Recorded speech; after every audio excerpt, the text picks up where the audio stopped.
Hey guys, Happy Sunday night. Sundays at 6. Yeah. Welcome to Celebrate Recovery online at New Heights Church. This is our in the midst of COVID option. Instead of being able to meet in person, every Sunday night we come to you live from our house. Been doing it for a hot minute, haven't we? We have. Oh gosh. It's been, oh golly, I Angela do this almost every always time. has her Okay, hold audio on. I gotta on. turn the audio It's down. good. There we go. Good. Here we are. We learn some lessons we don't. I want to kick off by saying Happy Father's Day to those fathers out there. Very similar to this guy. Similar to Mother's Day, Father's Day can bring up mixed emotions. It can be hard. I know there's dads out there that aren't with their kids for various reasons. Dads out there who, kids out there, adult children out there who had dads that weren't the greatest dads. And so there's sometimes painful feelings. And then also there's great dads out there, like this guy and a few others that we know. And so it's both that we want to honor and that we want to rejoice with those who are rejoicing, and we want to grieve with those who are grieving. And so we just want to say thanks to those dads that are around. Thanks to those dads that are in recovery, trying to live a better life for their kids. You got anything to say about Father's Day? You know, I saw something that actually Rodney posted that he was talking about, like, how we have a good Heavenly Father and how he's had men in his life who showed up and kind of helped him grow and become the person he wanted to be. And I think, we all have opportunities to show up for other people, and we probably have people who showed up for us, whether it was dads or not. But I think it's worthwhile to say, hey, that we appreciate the people that showed up and cared for us. And I like days like this. It's the same with Mother's Day, same with, the birthdays or whatever, these celebrations of us, the people that show up and try. And I think it's funny because I think recovery, sometimes we have a hard time accepting that, hey, we did good things, or we've tried or made good things happen. But I do think that it's worthwhile to take the time and honor. Yeah. So I don't know. I mean, that could go both ways with that, whether it was somebody showing up for you or somebody you showed up for. And another little just tidbit, like, I think sometimes, especially fathers, we get guys, and I'm going to be a stereotyper right now, but sometimes we don't have safe dads, or we didn't have safe others. So community is really hard to trust. And so if this maybe CR is the first time you've had safe guys around you, or people that you're trying to trust, even if you can't trust yet. I just want to say that's pretty normal. We live in a culture where guys are kind of taught to be tough and not show emotion and not do the things that we need to kind of build healthy, strong bonds. And so if that's you, man, we want to include you, and we want to invite you to be a part of this, a part of CR and a part of our family. So we forgot to introduce ourselves. I'm a grateful believer in Jesus. I struggle with drugs, alcohol, lust, and food issues. And my name is Chad. Hey, Chad. Hey. I'm a grateful believer in Jesus. I celebrate recovery from the grief of a divorce, poor relationship choices, and the consequences of those choices. And I still struggle with an unpredictable future that I can't seem to manage the outcome of. So, and my name is Angela. Hi, Angela. All right. Yeah. It's going to be a good night. We have a great lesson planned. We've got a great worship set for you. We've got Serenity Prayer, another new face at the end of the service with a Serenity Prayer. And so let's just kick it off. Chad and I are going to alternate. Please read with us. Oh, we have a few announcements. Kind of, not really.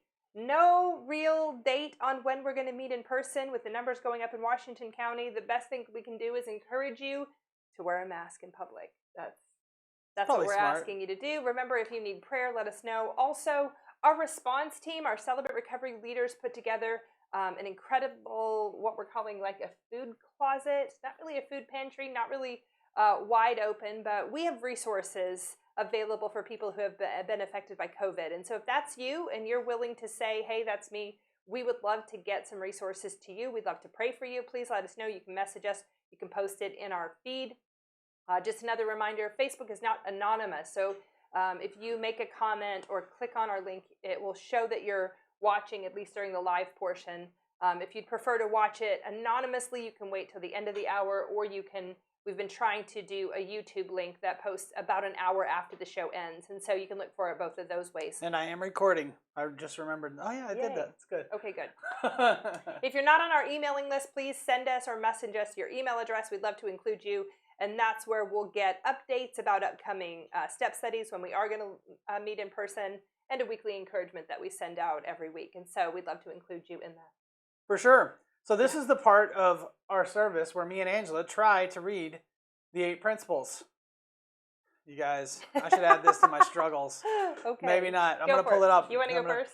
Me? I'll pull You? it up. Okay. I'll let you can go first. Okay, here we go. And then we'll see how this, I'm going to make it big so you can see it if you need to. 8 principles. Number 1, read along with us if you want, or at least read the scripture. That's normally what happens. But since you're in the comfort of your own home, you can read the whole thing. Nobody will like. know. Nobody I'll will pace know. myself. Principle 1, realize that I'm not God. Admit that I am powerless to control my tendency to do the wrong thing, and that my life is unmanageable. The scripture, blessed are the poor in spirit, Matthew 5:9. I read that wrong already. Here we go. Principle 2, earnestly believe that God exists, that I matter to him, and that he has the power to help me recover. And the scripture is, blessed are those who mourn, for they will be comforted. Matthew 5:4. Okay, principle 3, consciously choose to commit all my life and will to Christ's care and control. The scripture, blessed are the meek, Matthew 5:5. Principle 4, openly examine and confess my faults to myself, to God, and to someone I trust. Blessed are the pure in heart, Matthew 5:8.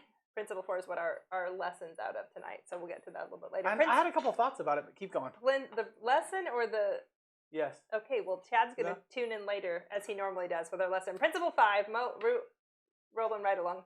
Voluntarily submit to every change God wants to make in my life and humbly ask him to remove my character defects. Blessed are those who hunger and thirst for righteousness, Matthew 5:6. That's a hard one because they changed that verse a little. Principle 6. It's cut off. Uh-oh, I can fix it. Don't worry, watch this. Oh, magic. Okay. Principle 6, evaluate all my relationships, offer forgiveness to those who have hurt me, and make amends for harm I've done to others, except when to do so would harm them or others. Blessed are the merciful, Matthew 5:7. Blessed are the peacemakers, Matthew 5:3. Principle 7, the one without a verse. Reserve a daily time with God for self-examination, Bible reading, and prayer in order to know God and his will for my life. It just got bigger. And to gain the power to follow his will. And then principle 8, yield myself to God to be used to bring this good news to others, both by my example and by my words. Blessed are those who are persecuted because of righteousness. Matthew 5:10. All right. Fun stuff, well man. done. Humorous, lighthearted, what recovery should be. I agree with you, actually. I think... You can have fun in recovery. We should have fun. Yeah. We said that earlier, remember? I don't. The thing that so many people miss in recovery, we remember to stop all these things, but we forget to add some good things in our life. We forget to add like things that we enjoy. One of the things we started doing at New Heights Celebrate Recovery, probably about 2 years ago, maybe even 3, I think, is having these fellowship events outside of CR, because so many people come into recovery and they no longer have extracurricular life fun. Because if you cut out all the bad things, no drugs, no alcohol, no relationships that are inappropriate, it seems like the lie is, well, I just can't have any fun. And that's the furthest thing from the truth. There is a lot of sober fun. There's a lot of community that has a lot of fun. We have bonfires. We go to baseball games. The sad part is during this season, we haven't been having that. And I have been really missing that part of it because it is fun to get everybody together. So we do look forward to when we get to do that also. But it can be fun once you start to realize how to replace those negative coping strategies with the negative relationships with positive ones. Once you start leaning in and trusting the community around you where you have open relationships, there doesn't have to be anxiety and pressure and fear of rejection and all the stuff that comes with it. It's hard to do. And especially early on, your body kind of, freaks out when you try, but you got to kind of push through that and you can have a really good time in recovery. Look at us. We laugh all the time. Yeah.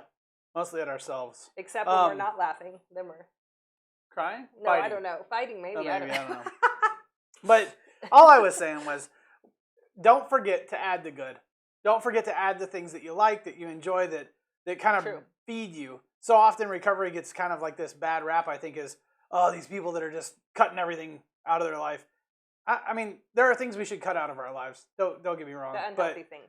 But we want to think about what are the good things, what are the fun things, what are the things we really enjoy. Yeah. Anyway, I think we've covered that pretty well. All right, we're going to kick it on over across town to our worship leader. Crosstown. He does. He's got the band. He needs to I start. think he's is ready. The band of Crosstown. Crosstown Band. Crosstown Band. It's That's good. pretty good. That's I a think good it's name. Good. The We're sending it to Crosstown you know, wait Band. a minute. Fellowship Bible Church. They call themselves the best land. The baddest band in the land. The or something? baddest.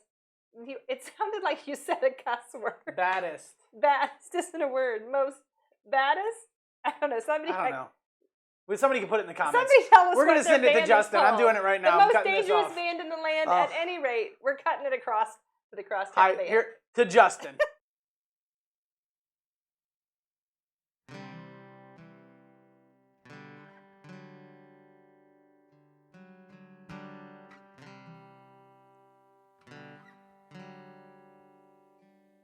Oh, your eyes.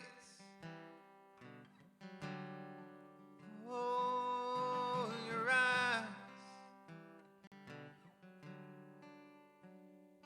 Open my eyes. I want to see you. Open my ears. I want to hear your voice. Your thoughts. What's on your mind? Be your friend.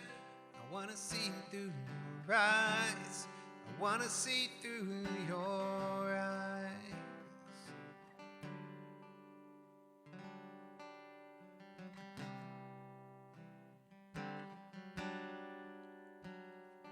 Lord, I want to rush on ahead my own strength. You're right here. Lord, I want to rush on ahead my own strength. You're right here. It's not in a hurry when it comes to your merit, when it comes to your presence, when it comes to your voice. I'm learning to listen, just rest in your nearness. I'm starting to notice you are speaking.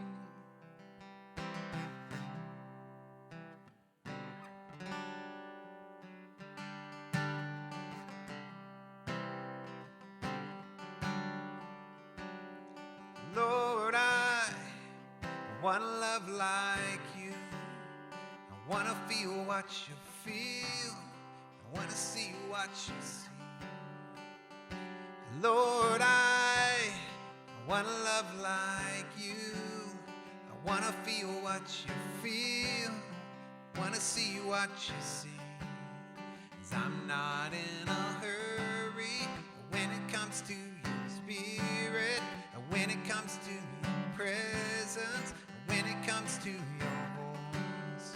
I'm learning to listen, just to rest in your presence. I'm starting to notice you are speaking.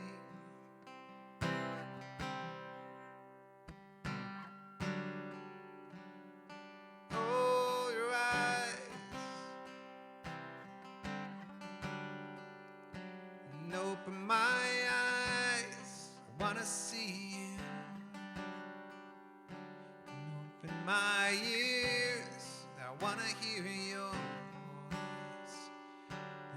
Your thoughts. What's on your mind? I want to be your friend. I want to see through your eyes. I want to see through your eyes. Oh, your eyes.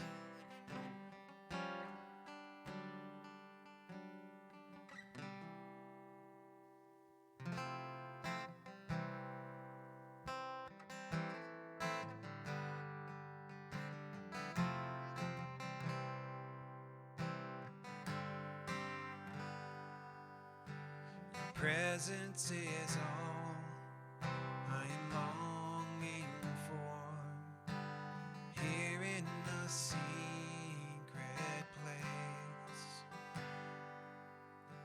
Your nearness is all I'm waiting for,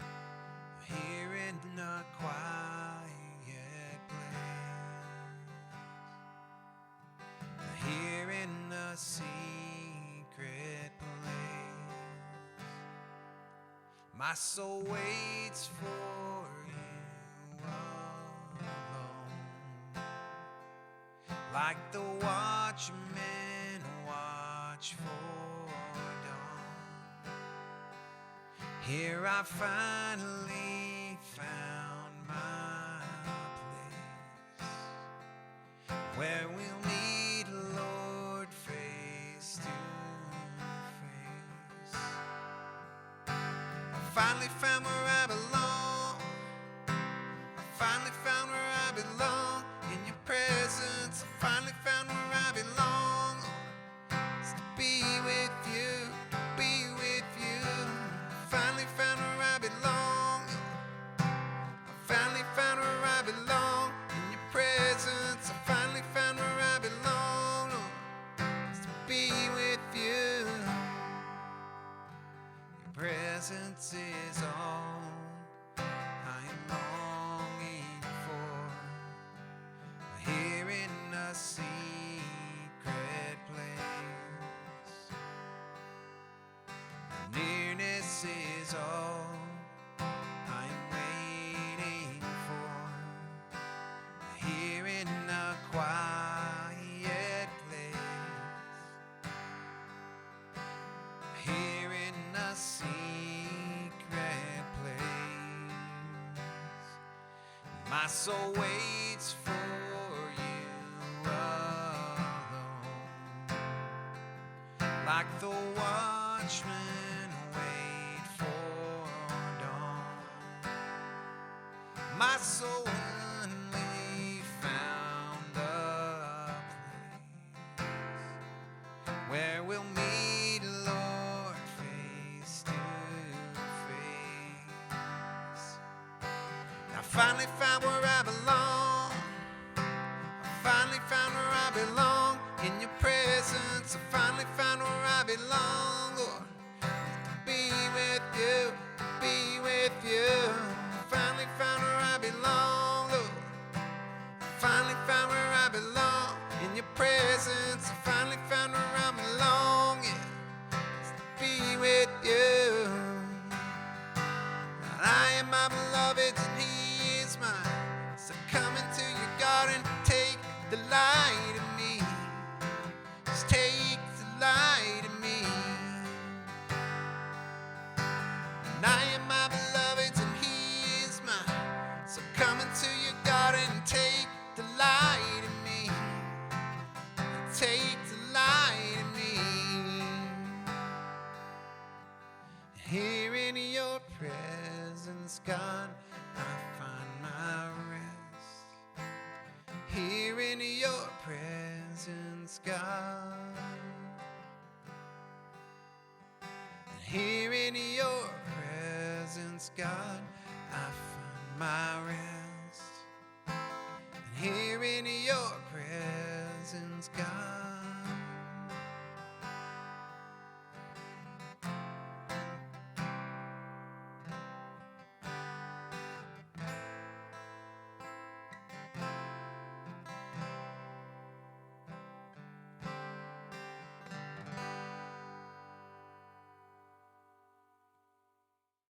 All What's right. up, guys? That's sweet, Not huh? only do I love that song, because Yeah. I truly feel like Celebrate Recovery is a place that just teaches us all where we can belong in a safe place, but also in the arms of God. So that's good. And the aesthetic that Justin made there with I the know. the candle, the fireplace. I mean, I think he's got a wife that has. I is personally really wanted- good at decorating. I personally want a little bit of art back there, but I don't know. I was thinking, like, where's the picture? Where's Jennifer's the artwork? little flickering candles are really beautiful Yes, and nice, it's but good. All of it was good. Thank you guys. Yeah. You worked really hard to help us pull Sunday nights at 6 off, and so we're really appreciative. All right, we're going to jump into, yep. dive right in and jump in. Sounds like dump in, and that's not a good thing. So I didn't mean to put those two together. We're going to dive right into the lesson. So last week we talked about confess, the idea of reading our inventory to our sponsor, which is a really hard thing to do. In the process of reading the inventory, there's things that we have to admit. And so confess and admit, I will admit, are really close together. There's just a slight distinction in really bringing the focus back to the character flaws that I have or the shortcomings that I have, working really on the inside, not necessarily the circumstances that have happened or the other things that have happened. And so we're going to kind of refine a little bit even more than confessing everything in your story to really being able to admit. And so Chad's got the slide up. We're going to dive into lesson 13. This is based out of Principle 4 and lesson Principle 4 and Lesson step 13? 5. Okay. Sorry, step 5. But principle says we admit to another human being the exact nature of our wrongdoing. And James 5:16, we talked about this last week, the idea of when we even accept salvation, we not only believe in our hearts, but we have to confess with our mouth. There's something about human confession, saying something out loud, that's really, really important. It's where we're able to share our heart, share our thoughts, and have acceptance. It's a tricky thing because I remember when I was single thinking I'm living my best life single, but I was really lonely. And so, in my heart, I wanted a couple. I started dating. Bring me back in. I wanted to date Chad. We started dating. And then I'm like, this is hard because it's no longer just me inside my head in my thoughts. Yeah. I have to bounce my thoughts off of somebody. I have to interact with my thoughts and my feelings. And so that relationship that you build, whether it starts out with accountability or starts out with a sponsor or starts out with friendships that are healthy or builds into a romantic relationship, either way, there is this interaction that has to take place where I'm going to put my thought out. You could accept it or reject it, or there could be a conversation, and that's where it gets a little bit scary because it's fine when it's inside my own head. It's when we start admitting some of the things that we think and some of the processes that we're in that it can kind of get scary. For sure. So James 5:16, that verse that says, therefore confess your sins to each other and pray for each other so that you may be healed. That's where the healing actually is, in the starting to confess what's happening on the inside. And it's interesting because in recovery, we have to be able to acknowledge first ourselves what's on the inside, what's happening for us. Then we have to be able to share it with somebody else. Yeah. Chad's frustrated because this week, my slides, I put the wording on this side, but Chad's sitting on this side. So when I'm looking at Chad, I'm actually looking away from the words. I need to look over this way so it looks like I'm looking at the words, but it doesn't work. I forgive her. I threw the whole thing off. Okay, let's dive in. Oddly enough, this week doesn't have an acrostic. Admit doesn't have an acrostic. Instead, there's some poignant questions that they bring up in the lesson. So I'm just going to kind of roll with some. They're so creative with all the acrostics. I mean, ADMIT. You're going to come up with something. We're not gonna try to make acrostics right. tonight. We're just gonna roll with the lesson. So we're gonna start with this first one. When you let someone in from the isolation, from the place where you have been basically inside your own head, inside your own thoughts, with your own feelings, the isolation from God and others will begin to disappear. It's a hard thing to do, to start letting people into our pain, into our story, into our process. It's really scary. Those are the places where we've normally been rejected in life or criticized or shut down. And so even the safest people, when I came to CR, there were safe people who wanted into my emotional space.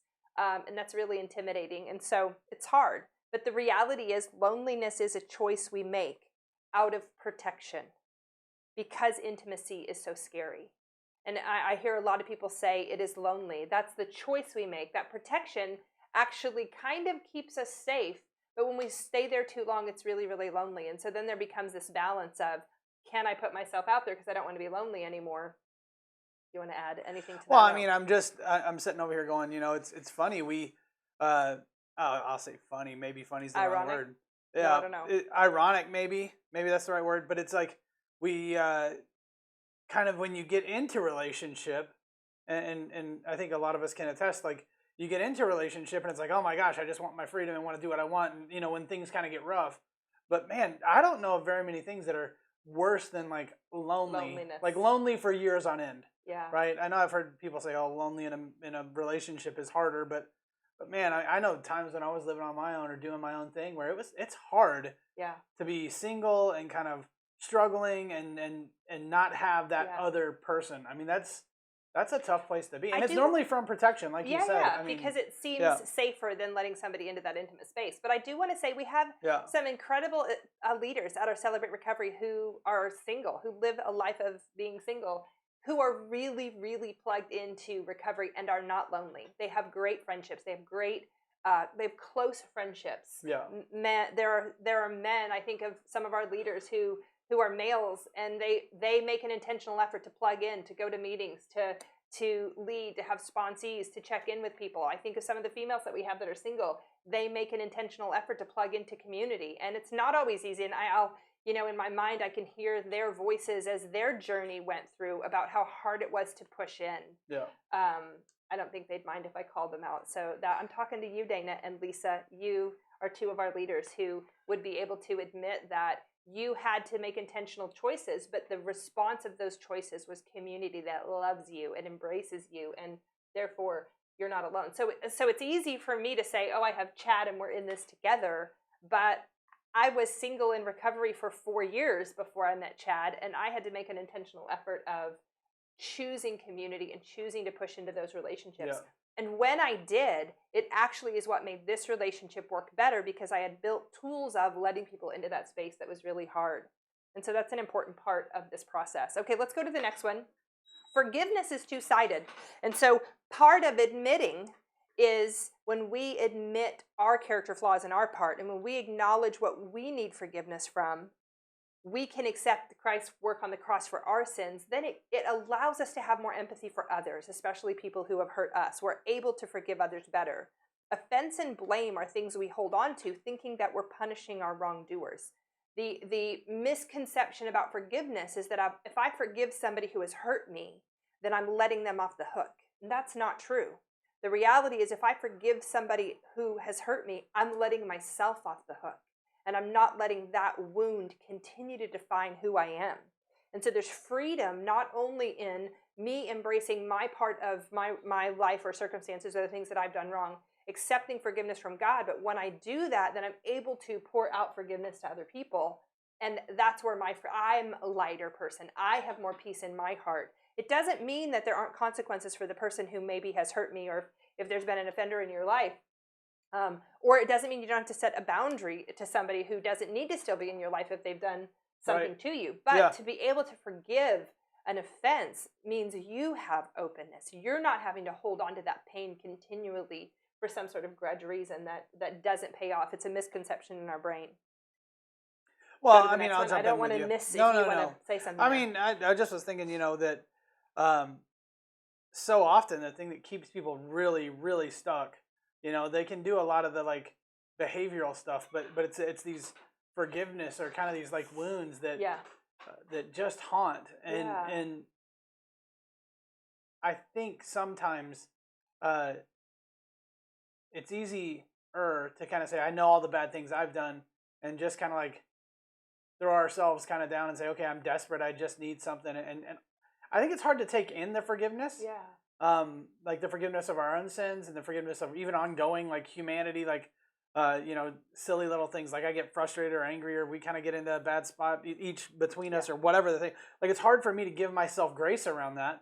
And so then it's really hard for me to give other people grace. There is such a kind of reciprocal relationship, or they balance out. The more grace I can receive, the more grace I can give. Yeah. And you said that on your slide, but I'm just that is very true. The more that I can see that my need for grace, the more I can give grace to people that have hurt me, or the more I can kind of release the pain and kind of say, okay, I take my hands off of this. The other side of that is true. The more I hold on to a grudge, the more I hold on to offense, the more that my narrative is everybody else did me wrong, then the less I'm able to step out of some of that pain into recognizing the part I played in all of those scenarios. I think about situations that reoccur. For me, when I started dating, it was easy for me to be offended at or blame all the other people for their part in it.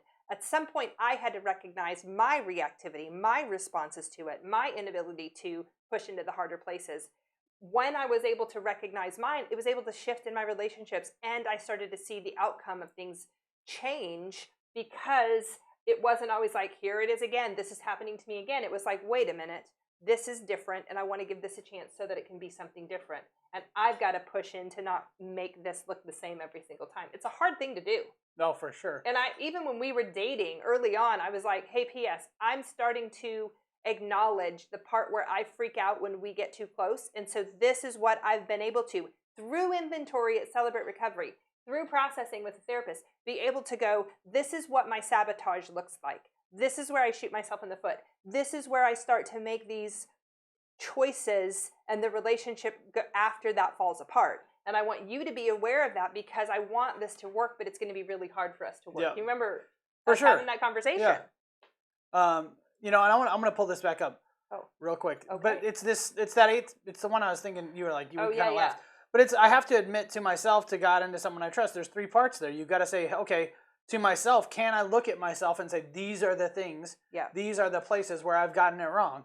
And can I say to God, God, help, forgive me? And then that allows me to say it to somebody else, but it also frees me up to kind of receive and give forgiveness. Like, it's a funny thing. The more you have of one, the more you have of the other. Yeah. And the less you have of one, the more that you hold on to offense, the less you're able to receive forgiveness, and the more you kind of are offended. So it's a funny little, I don't know what you would call that. I keep forgetting the word, but I know there's, they're definitely a balancing act there, but I'm like, that they play together, and they for sure work together as far as how it works. So those 3 components, to myself, to God, and to someone I trust, those are key, man. If you haven't had a chance to really kind of talk and examine yourself, I hope most of you guys, especially our leaders and other people, like, I hope that most of us, we've done a 4th step. We've kind of taken time to look back on our life and then kind of admitted this to God, to kind of invite God into this, and then say, okay, and now I'm going to share it with the sponsor. So that's really where we're at in the process, but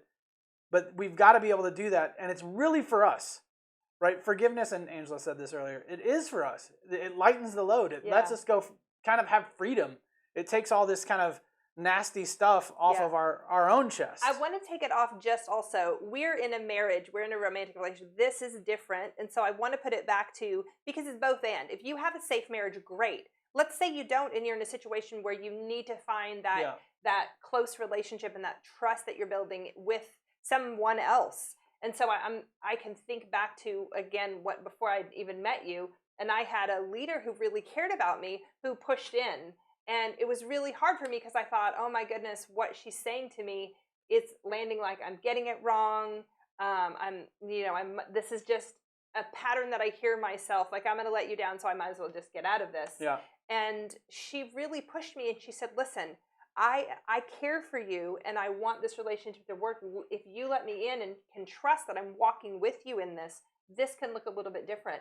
And I remember even at New Heights CR, I have a few people who are on my leadership team, and one particularly came to me and said, hey, when you're with me, you ask me the questions that I need, but it also triggers me, which then sends me away. But she's always good to return and be like, thank you for asking the hard questions. Sorry I go away, but I want you to keep asking them. And so we have this great friendship now, but we've had this kind of ebb and flow of, I need to ask you a hard question. I don't want to send you away. Can I ask it?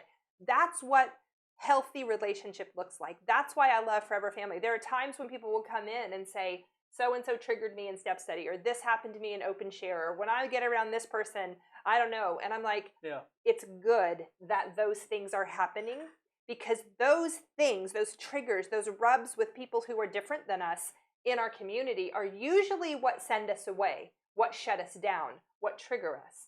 But when we can say, wait a minute, we're in this community where this could grow me, and I need to learn how to respond and push into this and trust that this is good.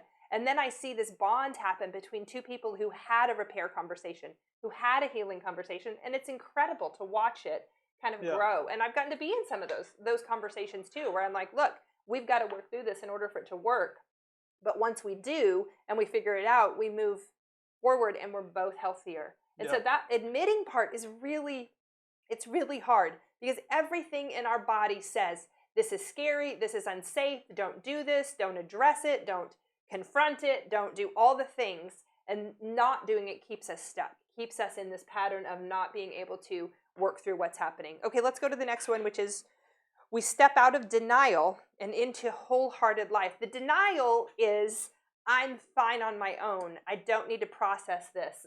There's another sweet friend of mine who is in CR, and we joke back and forth when things aren't fine. We send these little Bitmojis, those pictures that are text messages, and she'll send me one of like her whole body in a cast, and it's like, I'm fine. And we kind of joke about it, or in a sinking ship, it's on the Titanic, and you're like, everything's fine, and we kind of joke about that it isn't fine. And in this season, especially when it's just hard, I mean, I'll go to the store and come back triggered, and have to say to Chad, man, I just have anxiety. All I did was go to the grocery store, and I've got to be able to work through this. It's hard in a season when we don't have community every week, when we're not in a step study, we're not in open share, we just are in our small little packs or alone during this whole season. It's really, really hard to keep pushing and keep processing this stuff that's coming up for us daily. But being able to step out of denial is being able to say, nope, there is something going on. I can feel it, and I need to talk about it, and I need to work through it. The denial is, I'm fine, when really we're not fine. We have to be able to work through that. We're able to accept who we really are because we've been accepted.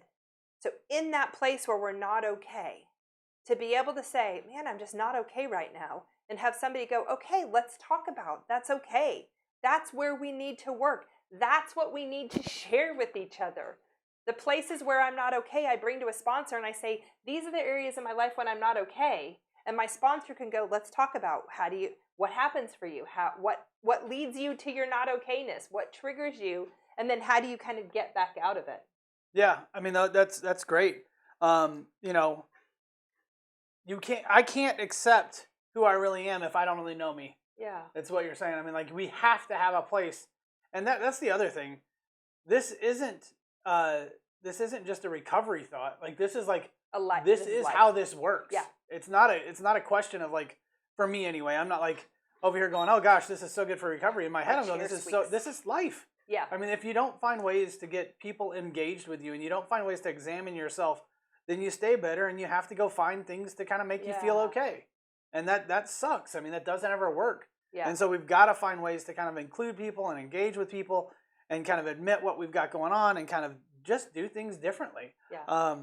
Otherwise, we get stuck with this kind of lifetime of, like, you said it right off the bat. You said, but it's a lifetime of protection, and it's self-protection, right? And it's like, I don't know. I mean, that's the denial part, though, because we believe in our logic and our brain that these things we are doing are keeping us safe. And they're not. They're keeping us stuck. They're keeping us lonely. They're keeping us self-reliant. They're keeping us in our old coping strategies. If we can step into, I'm not okay, and I'm asking the community around me to see me in my not okay place and help me process it. It's not just like, I'm not okay and I'm going to not be okay forever. No, it's like, okay, thank you for sharing that you're not okay. I'm going to ask a couple more clarifying questions for your sake and for mine. What led up to this particular not okayness? What do you normally do? What do you think is a good idea to do now? There's a process that happens. This admitting is not just like me admitting into a mirror, although admitting to ourselves is an important part of this. Also, admitting to God, an important part of it. Chad just brought up that principle 4, admitting to ourselves and to God. The third part, admitting to someone we trust, is really important. The trust part feels impossible in recovery because there's so much mistrust built into our woundedness. There's so much mistrust built into our hurts, habits, and hangups. I was sharing with somebody this week, actually. Chad and I, it's something that fun we do. I'll do a little plug. We launched this podcast for couples who are in therapy or who have come to our conferences. And I was talking to them about just our relationship and healthy marriage and what it looks like, and that we still get sideways, and the idea of mistrust and how hard it is to start to trust someone for who they are. Early on in my marriage, I had so much woundedness, even though I had worked through it, done forgiveness work. I was in a new relationship, in a new marriage, and I realized a few times that I was afraid that the patterns from my first marriage were going to show back up. And so I started kind of projecting on him my protection so I wouldn't get hurt like before. And it was unfair to him. I had to say, hey, I realize you didn't hurt me this way, but I have woundedness in this area. So we have to be able to talk about it. And it's really hard to do. We come into recovery and we meet people in recovery who trigger us or remind us of other people. And it's hard to then push in or to trust that this is going to be different. Oh, I've been to church community groups before where I shared my story and they used it against me. That is a very real story we hear a lot. But we have to try to push in to trust OpenShare, to trust Step Study. Even though there's mistrust, we have to kind of test it and move forward in it, because that's how we build trust in the areas, is that our body starts to experience it in a different way, and then it works. What, Yeah, you're I mean, smiling. I just was thinking, you know, you don't come out of your shell all at once. No. You know, it's like we should have our protection, and our protection kept us alive to this point. It's not like a cannonball into the cold water. It's not. That's not. It doesn't work. You know, some people do it. I mean, I'm thinking about people who just come in and say, "Okay, I'm done. I'm done. I'm done," Yeah. and they just kind of dive in and just do whatever I have Tell to me do. everything I have to do. But the truth is, for most of us, even if we made that conscious, even if I make this conscious choice that says, okay, never ever again, I'm never ever ever going to do that, and I'm just going to admit, I'm going to be honest, I'm going to be straightforward, I'm going to forgive the people, and I'm going to move forward. Even if I did that, I have a lifetime of training, a lifetime of experience that says, don't do that. Yeah. So then the next time Angela or someone else comes and triggers me or ticks me off, or the next time I'm faced with a conflict or faced with hurting somebody's feelings and trying to manage their emotion, or whatever the thing is that I do or you do, the next time we're faced with that, our gut is literally going to tell us, do the thing you've always done. Yeah. It would be crazy for it not to. Yeah. And so we have to go, okay, I'm going to try. The stepping out of denial really means being able to examine our gut, our heart, our intuition. What's happening? Can I look at what I'm doing and kind of step back from it for a second and say, whoa, my body, my gut, my heart, my brain, it's telling me these things that I don't really want to do. I know I don't want to do these things. And so I've got to slow down and find a way to like do something different with this energy or this hurt and for me, I remember sitting there one day and going, what does somebody who's healthy do? You know, you guys have probably heard me say that before, but being able to question your moves, your own kind of like process, and then take it, and that's why sponsors and accountability are so important. We kind of have mentioned our relationship a little bit, but honestly, we both go to other people quite a bit because it's easier to kind of process, and there's not ramifications for internal relationship stuff. Yeah. We can talk about most of the things, and I think we do talk about everything, but a lot of times when we're initially triggered, we might take it to somebody else just to get a better frame, because guess what my gut tells me to do? Guess what? Not good things. Protect. I've got to slow down, and I've got to take a breath, and I've got to do something different with it. So I don't mean to go off on that, but I did. Our healthy relationship also includes community for both of us. That's really important. And I want to say too, it included community before. We're fired up tonight, you guys. We're bringing you all the healthy. It included community before we got into the healthy relationship. So That's true. When we were dating, we had healthy community built around us to help us along the way. I want to bring something up though, because when you're married to somebody, when you live together in the same space, it's harder to just go and not talk about what's going on. It's easier like in a friendship. If I have a friend and there's a rift there and we have some space, you can almost avoid it thinking it'll be fine and we'll work through it. Also, not the best way to do it. It's important in building intimate relationships and close relationships and authentic relationships that you have safety to talk about things that go wrong. We have to do it because we live in the same space. We're raising a kid together, so we can't go hours and hours without having, like, I remember in my first marriage, we would go weeks or never mention it again and just pretend it never happened. That was unhealthy. That builds bitterness and resentment. And so the shift for me in my friendship relationships was to be able to say, nope, something went wrong, and I need to talk about it. I need to talk through it. The shift in this admit process is not only saying, hey, these are my things, I'm going to start bringing to you, my sponsor, you, my accountability team, when I'm triggered, but I'm also going to engage in feedback, in dialogue, in conversation about my triggers. It's not just a drive-by. I'm really triggered and I'm not okay, bye, and I'm out. That's okay, that's good, and I accept you, but come back and let's talk about it. I want to help you get out of that space, and in order to do it, we have to be able to talk about it. Even in process, we call it in therapy slicing it thinner, and I'll tell somebody, listen, if you don't want to talk about the content, then let's just talk about the process. Let's talk about the not okayness, not what got you there. This is a process that takes time, and we have to be able to have a dialogue about what's happening, how we got there, when did you first notice it, what do you normally do, what are some different options? I keep noticing that so many times It's the same on different levels. I want to use the word isomorphic, but I'll just say same on different levels. Big words tonight. It's saying Sundays at 6 with big words. It's saying that, hey, if I can look at me and I can examine my own processes and kind of be open for feedback somewhat, right? Like, and we have to examine ourselves first to step out of denial. Yeah. If I can do that, then I might get to a place where I could be open to feedback from you. Yeah. Or be open to feedback from God. And so it's part of what we're talking about. Like, just like our protection, like if we harbor bitterness and unforgiveness, it keeps us unable to receive or give forgiveness, right? Can you put the last slide back up? Sorry. The previous one? Yeah. Yeah, I can. Hold on one second. Okay, sorry. I see he's going to bring up the next one. I want to, at the very bottom, the scripture there says, "Blessed are the pure in heart," Matthew 5:8. This is a human quality, but when we get offended, not only does it kind of spin our mind out, but our heart goes to a bad place. And that's a really hard thing for somebody who's trying to live healthily or trying to make good choices. If we get sideways, if Chad and I get sideways, it's not long before I start to believe there's something wrong with him, or there's something wrong with the relationship, or there's something wrong with me and I should just bail or whatever. That is my heart in a bad place. That sends my mind to a bad place. If I'm able to admit, if I'm able to come to Chad and say, hey, I'm offended. Either you offended me or I got offended. We don't necessarily have to weigh through at that moment. Did you maliciously offend me? Or can I just say, hey, every time you bring this up, it offends me, but we need to be able to talk through it either way.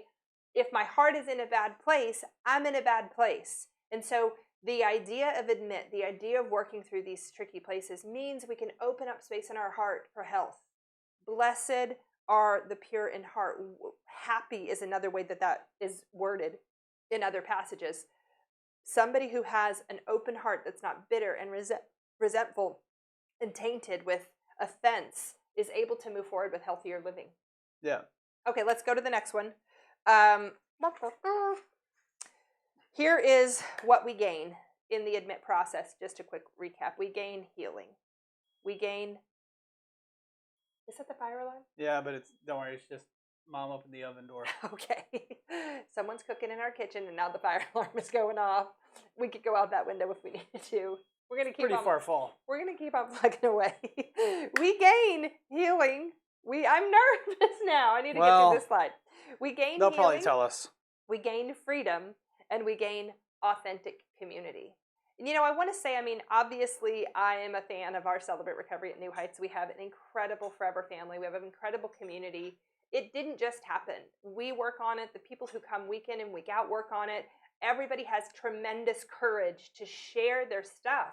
And I feel like the more our leaders, the more the people who come, the participants come and are open and honest in open share at the dinner table, after at the Solid Rock, when we're just kind of connecting and being open, the more that builds, the safer it gets for new people to come in and to see, wow, they have something different here. They're able to talk about stuff that's new to me. It doesn't make it easy, but it's something that I want to try. And that's how Celebrate Recovery kind of continues to grow, this idea that authenticity makes it safe for others to be authentic. Openness makes it safe for others to be open. Me sharing my process. I'm human. I can't tell you how many times I think when people or participants come in and they expect that I never get triggered, or that I never get my feelings hurt, or that I never get offended, or whatever. I'm like, listen, I'm just a human in recovery too. You could say something that hurts my feelings. Am I allowed to bring that up? Like that this is a two-way street in openness. And so part of my job, even though I'm the leader, is to come to somebody and say, hey, I want to be able to process this together. Let's work through it. That's how our relationship works. That's how my closest sponsor and accountability relationships work.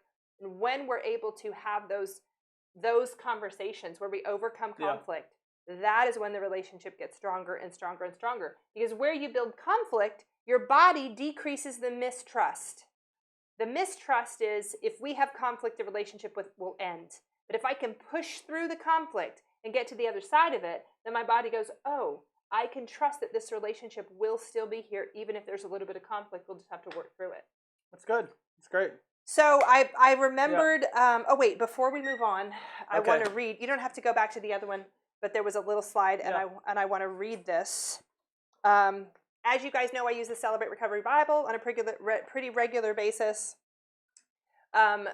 the lesson tonight came out of Participants Guide number 3 in The Journey Begins, but also I took a little bit out of the daily devotional, which is in the back of the Celebrate Recovery Bible. There are daily devotionals for every day of the month. This is the Admit devotional, and there's a little section here that just kind of ties on to what it's telling you about Admit, and it says, you know, for some of us, we're afraid that if we reveal our secrets and our character flaws to another person, even to someone we're trying to trust, we somehow feel as though we have everything to lose and nothing to gain. It feels so scary that we'll lose the foothold that we're gaining, and we won't gain anything, actually. And so the thought here is that you have all of the mistrust and denial to lose, and you have freedom, acceptance, and peace to gain. There's so much more to gain if we can push through this. And as I was reading that, I thought about this meme that I've shared. I thought I had shared it. I told you guys earlier about the accountability partner that I have that we send little Bitmojis of funny pictures, and I think I have sent this to her. I scrolled through our text feed for like an hour trying to find it, and I couldn't, but I finally found it online, and here I want Chad to pop up this little picture. It says, sometimes the fear won't go away and you'll have to do it afraid. And I feel like sometimes that's what we have to do in Celebrate Recovery, is acknowledge that this is scary. Our body wants to keep us safe, and everything about this process of recovery is new, and our body is saying this is the opposite of everything we've known. And so there is a part of it that's scary, and if we don't move forward just because it's scary, we will stay stuck and we won't get the healing that we need. It is scary, and we do have to proceed. I'm 14 years in, and I still get scared to have conversations. I still don't like having conflict. There's still stuff that's like, I still feel like I'm not the most qualified leader or whatever. I still have those things that I have to push through. But I have to go, here is the fear, and I've got to get to the other side of that fear, because when I do, that's where the peace comes. That's where the freedom is. That's where the acceptance and the reward is. And so that's what we kind of want to encourage. Reminds me of that saying, the moment where you change is when your fear of the present, the pain of staying the same, basically, is greater than your fear of the change. Yeah. And so it's right. I mean, can't stay like this anymore, and I'm so afraid of staying like this that I'm going to go ahead and push through. I'm going to go do this thing that I'm pretty sure will wreck me. Yeah. And right? it does sometimes in a good way, and then we rebuild it. So right. Well, and thanks for letting me share. Thanks for sharing, Angela. Now 7 more minutes of me. No, I'm kidding. That's great. That's all right, great. That is the end lesson. of the Admit lesson for tonight. And now we're going to kick it back over to Justin. But before we do, just a reminder, if you are celebrating Clean Time or want to pick up a 30, 60, or 90-day chip, or 6 months or 9 months or a year or multiple years, and you feel comfortable, we'd love for you to post in the comments. Just post 6 months. You don't even have to share what it is you're celebrating unless you feel comfortable. We would love to celebrate with you. That's the celebrate part of Celebrate Recovery. Yeah. And we would love to just say congratulations and celebrate with you. Also, if as you're listening to this Admit lesson, you realize that it is scary, but it is a step you want to take to let people into that new space, that space where it kind of gets you stuck. It's where you can't push forward in your recovery. If you really feel prompted, we'd love for you to take a blue chip. And if you take any chips, blue chips or otherwise, we'd love to mail those to you, or we'll just hold on till we get to see you in person in person again. But we'd love to see those. So if any of that is for you, then please feel free during Justin's worship song to go ahead and put that up. All right, back over to the Crosstown Band. The Crosstown Band. The Crosstown Band. I think that's going to stick. It's going to stick. It is the Crosstown Band. Here he is.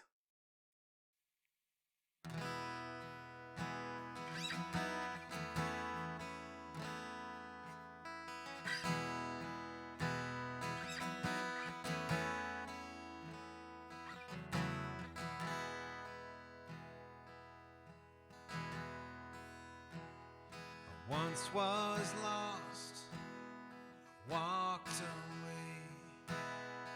The road was dark, I could not see.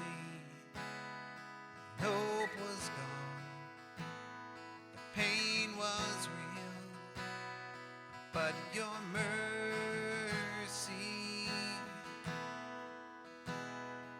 saw my steps, felt my fears, held my cries, caught my tears, arms open wide. You ran to me with your mercy,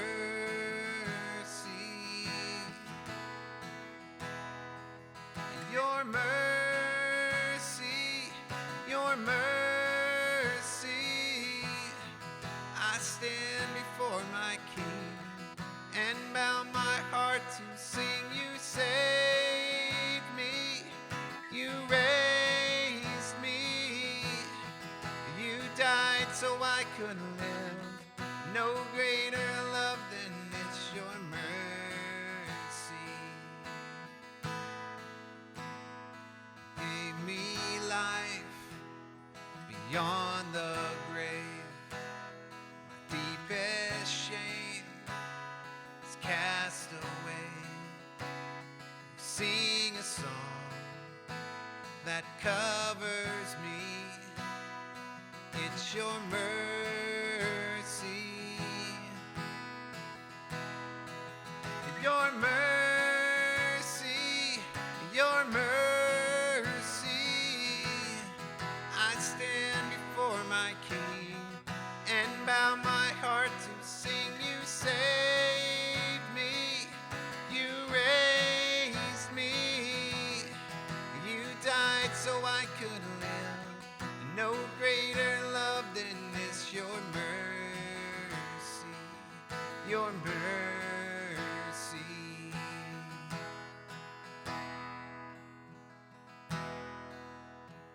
Your loving kindness leads us to repentance. Your loving kindness leads me to repentance. Lord, let your kindness lead us to repentance. Lord, let your kindness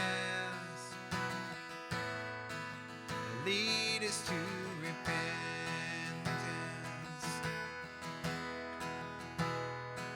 And your mercy, your mercy.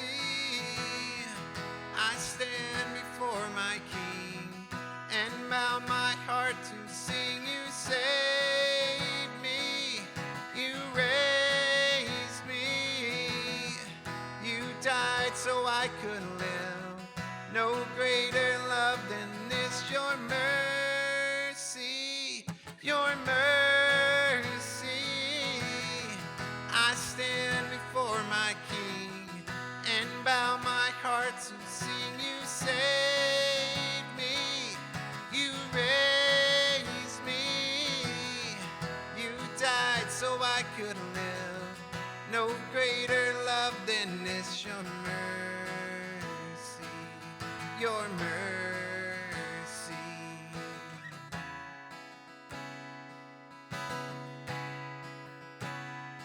Lord, your mercy, your mercy.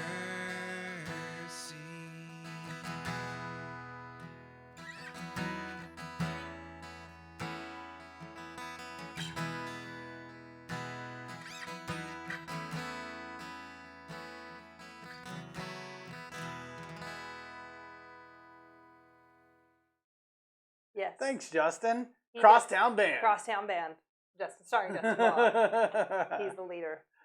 Yeah, and Jennifer's the Rhodey? roadie, I guess. I No, don't that know. feels unfair. She's the PR person who makes it all look nice. Makes it, yeah, exactly. It's really good. It's awesome. We appreciate you guys.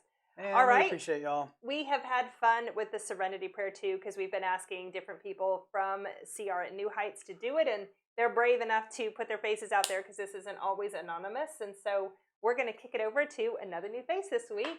Here we Please go. read the Serenity Prayer along. Hey guys, I'm a grateful believer in Jesus Christ, and I struggle with low self-esteem and the grief of the divorce. And my name is Daniel. I'm going to go ahead and do the Serenity Prayer for us tonight. So if you'd like to say it with me, you're more than welcome to. So, God, grant me the serenity to accept the things I cannot change, the courage to change the things I can, and the wisdom to know the difference. Living one day at a time, enjoying one moment at a time, accepting hardships as a pathway to peace. Taking as He did this sinful world as it is and not as I would have it, trusting that He will make all things right if I surrender to His will, so that I may be reasonably happy in this life and supremely happy with Him forever in the next. Amen. And I wanted to give a happy Father's Day to all the fathers out there. So, and just remember that we have an amazing Father that's always watching over us. So, thank you so much. You guys have a great evening. All right. Good job, man. Good job, Daniel. Good to see your face. Nice. It's always good to see everyone's face. I miss everybody's faces. Me too. Makes me sad. We get to see each other again soon. I know. All right. What is that exactly 7 o'clock? That's shocking. Give me a high five. No, I gotta wait, say I'm the going last another word minute. I'm really going to say quick. another. No. I'm gonna, We gotta wrap it up. I gotta Okay. wrap it up so he can say the last word. Guys, we love you. We miss you. Please tune back in with us Sundays at 6 every Sunday night here from upstairs. Yep. Thanks for letting us share. We appreciate you guys. And yeah, happy Father's Day, guys. Go do good things out there, guys. Thanks. Go ahead and say something, Angela. No. It's for no, Father's it's Day. good. My gift to you is you get to finish. No, what? You're the one that gets the gift. A good father We're gonna gives. go ahead and say goodbye. We'll see you soon. I'm going to the logo.